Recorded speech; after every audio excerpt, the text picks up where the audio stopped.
बिस्मिल्लाहिर्रहमानिर्रहीम। अस्सलाम वालेकुम नाज़रीन, आप यूट्यूब चैनल देख रहे हैं। मैं इमरान ख़ान हूँ। ख़बरें बहुत बड़ी हैं और इंतख़ाबात की तारीख़ आने वाली है क्योंकि अदालत के अंदर बड़ी डेवलपमेंट्स हुई हैं और जो बेंच था 9 रुकनी उसमें से 4 जजेस निकल गए हैं। कौन जजेस निकले, क्यों निकले और क्या फ़ैसला हुआ और इसके बैकग्राउंड में क्या है वो मैं आपको बताऊँगा। और फिर मैं आपको बताऊँगा कि एक्चुअली हाई कोर्ट्स के अंदर जो प्रोसीडिंग्स हो रही थी उसके बाद सुप्रीम कोर्ट पे उसका क्या असर पड़ेगा। और चीफ जस्टिस ऑफ पाकिस्तान ने आज एक बड़े अहम सवाल का, जो इस केस के साथ जुड़ा हुआ सबसे अहम सवाल है, उसका जवाब दिया। मैं ये सारी चीज़ें आपके सामने रखूंगा, लेकिन सबसे पहले जनरल रिटायर अमजद शुएब साहब गिरफ्तार हो गए। लगभग 80 साल उनकी उम्र है। ये वो शख्स है जो पाकिस्तान जब बना था तो इनके वालिद अगवा हो गए थे। बहुत मुश्किल हालात में बड़ी तकलीफ़ें बर्दाश्त करते हुए ये लोग पाकिस्तान पहुँचे थे, बहुत मुश्किल से, और रेलवे स्टेशन के ऊपर सोते रहे हैं। बड़ी तकलीफ़ में इन्होंने अपनी इब्तदाई ज़िंदगी गुजारी और फिर पाकिस्तान की फ़ौज को ज्वाइन किया। इन्होंने जंगों में हिस्सा लिया और पाकिस्तान के दिफा के लिए हर सतह पर इन्होंने कुर्बानी दी। ये डट कर पाकिस्तान के साथ हमेशा खड़े रहे। जब ये रिटायर हो गए तो उसके बाद भी भारतीय मीडिया का प्रोपेगेंडा हो या कहीं और से कोई प्रोपेगेंडा आ रहा हो, ये हमेशा हर प्रोपेगेंडा का जवाब देते रहे। अब गुज़िश्ता कुछ अरसे से ये दिफाई तज्ज़िया निगार के अलावा या दिफाई तज्ज़िया देने के अलावा पॉलिटिकल मामलात के ऊपर भी तज्ज़िया दे रहे हैं। और पॉलिटिकल मामलात में जो पॉलिटिकल माफियाज़ हैं उनके ख़िलाफ़ भी अपना एक बड़ा ज़बरदस्त मौक़िफ़ जनरल रिटायर शुएब साहब रखते हैं। अब जनरल शुएब साहब के साथ हुआ क्या है, वो मेरे एक प्रोग्राम में आए थे, वहाँ उन्होंने कुछ बातचीत की थी और उस बातचीत के नतीजे में जनरल अमजद शुएब साहब को गिरफ़्तार कर लिया गया है। जनरल साहब को गिरफ्तार कैसे किया गया और वो कौन से हालात हैं जिनकी वजह से पकड़ा गया, मैं आपको पढ़ के सुना देता हूँ। आपको समझ आ जाएगी कि ये एफआईआर बोगस है, झूठी है, फ्रॉड है। और इसमें उनको अब रिमांड पे दे दिया गया है।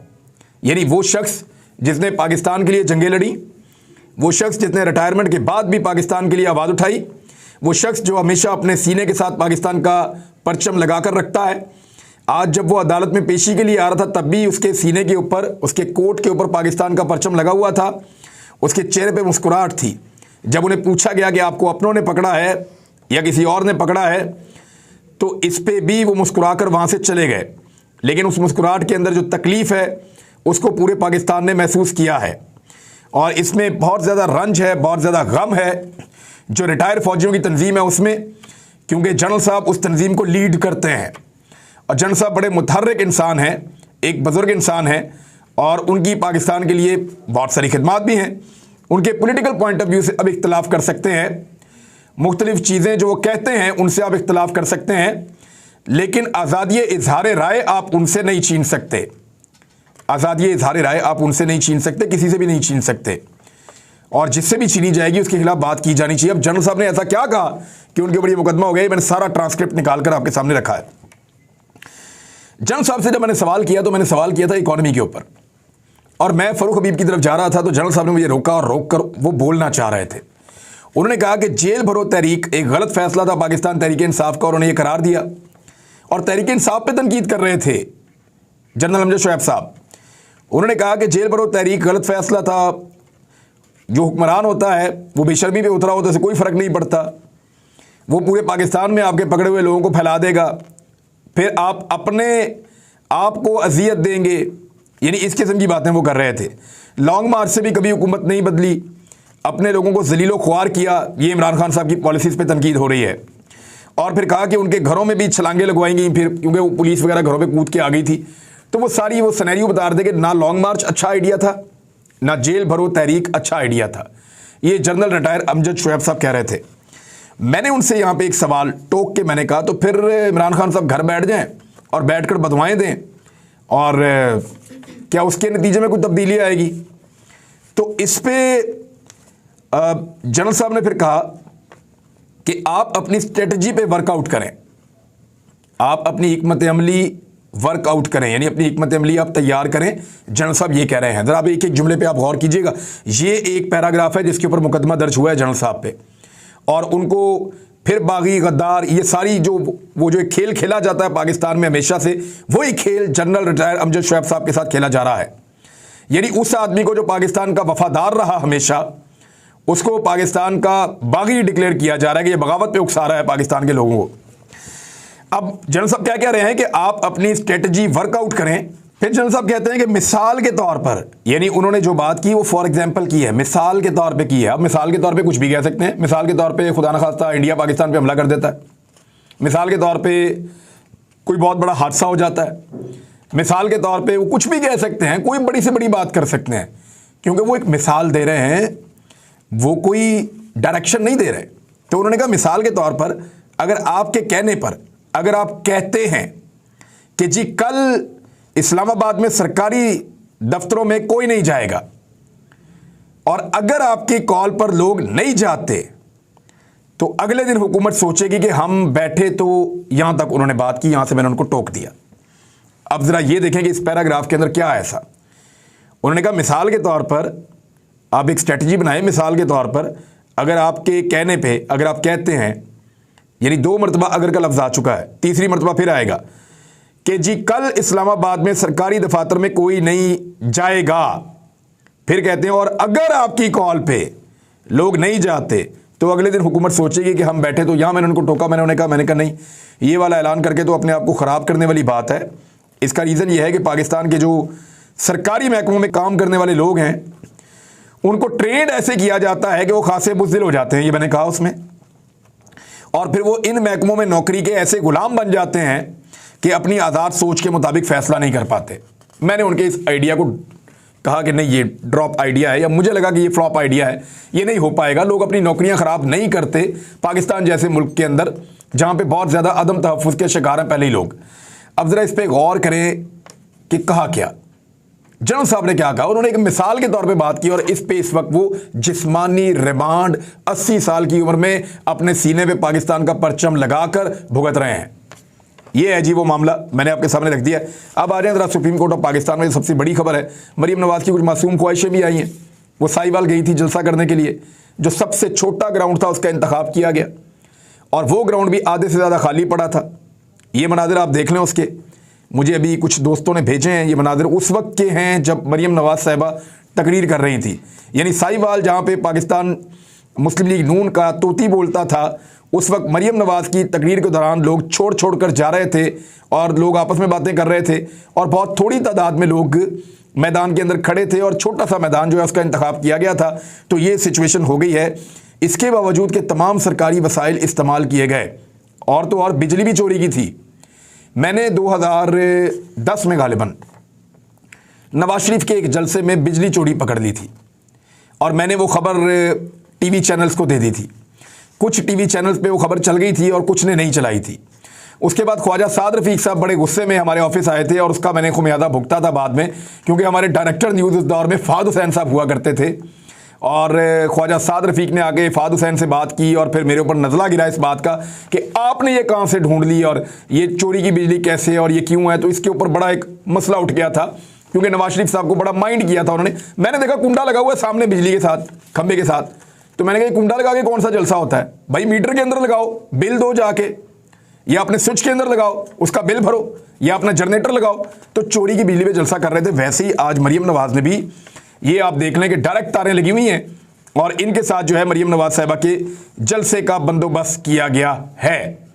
अब ये मरीम नवाज साहिबा की मासूम ख्वाहिश है कि मेरे अब्बू को पहले मियाँ मोहम्मद नवाज शरीफ साहब को पूरा मौका दिया जाए। जो डील है ना एक्चुअली जो लंदन में हुई है, वो डील पूरी आज मरीम नवाज साहिबा ने बेनकाब कर दी। हम कई दफ़ा कह चुके हैं, कोई मानता नहीं था, आज वो डील बेनकाब हो गई है। मरीम नवाज साहिबा ने कहा कि इमरान खान साहब के खिलाफ तमाम एक्शंस किए जाएं, उनको बाहर किया जाए मैदान में से, और मेरे वालिद को वापस लाने का बंदोबस्त किया जाए, और उनको बाइज्जत बरी किया जाए, उनके सारे मामला सीधे किए जाएं, फिर आप इलेक्शन करवाएं तो हम इलेक्शन में जाएंगे, वरना हम इलेक्शन में नहीं जाने देंगे। ऐसे तो नहीं होगा, ये कौम आप लोगों को घसीट कर इलेक्शन में ले जाएगी। और बड़ी मासूम ख्वाहिशें ऐसी होती हैं कि हर ख्वाहिश के ऊपर दम निकलता है, लेकिन सारी ख्वाहिशें ज़िंदगी में कभी पूरी नहीं होती।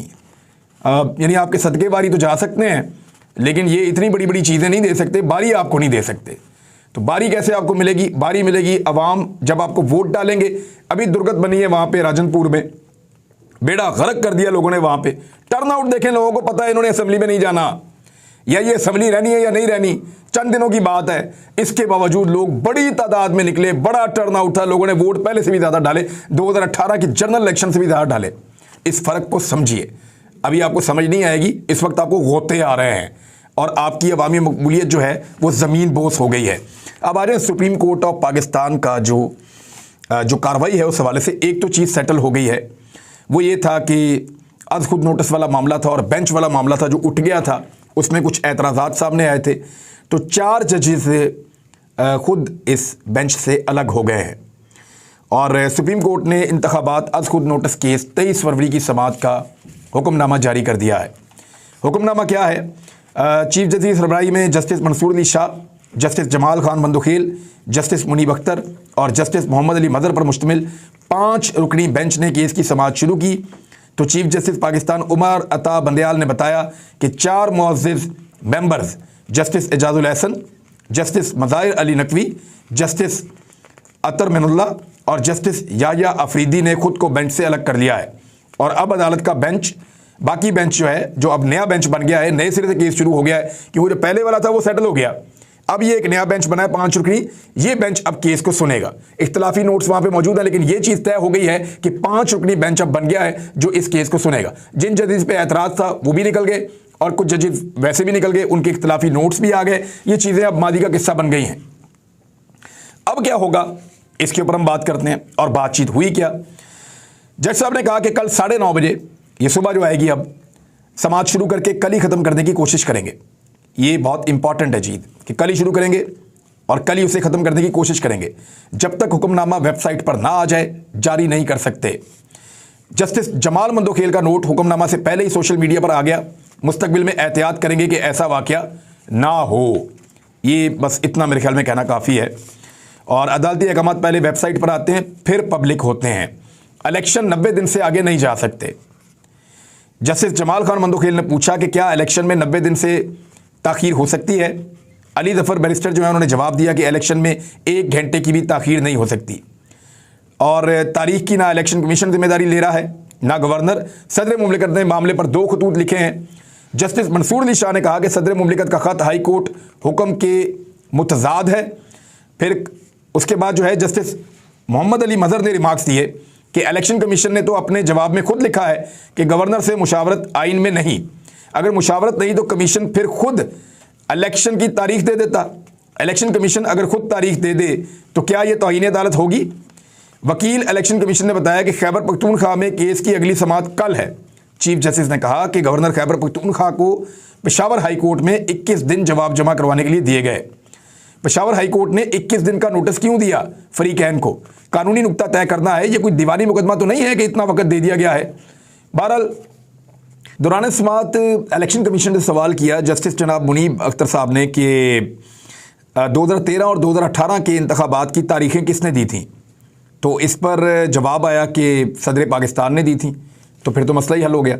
चीफ जस्टिस ऑफ पाकिस्तान ने इस हवाले से कहा है कि सदर भी इंतखाबात की तारीख दे सकते हैं।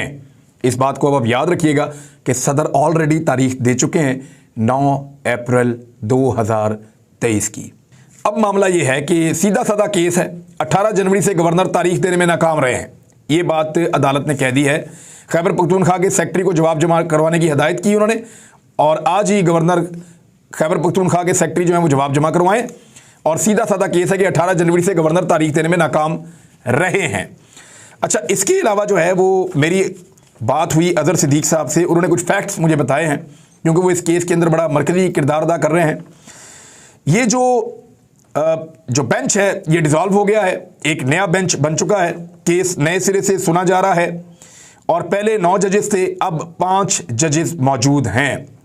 होता यह है कि 90 दिनों के अंदर इंतखाबात करवाना पड़ता है। जो इसकी ज़्यादा से ज़्यादा मुद्दत है वो 90 दिन है, जो इसकी कम से कम मुद्दत है वो 60 दिन है। यानी 61वें दिन से लेकर 90 दिन के बीच में किसी भी वक्त इंतखाबात करवाए जा सकते हैं आईने पाकिस्तान के मुताबिक। अब हुआ यह है कि ऑलरेडी एक वायलेशन हो चुकी है और यह सुबह अदालत में मामला उठाया जाएगा कि जो 61वें दिन वाली वायलेशन है वो हो चुकी है।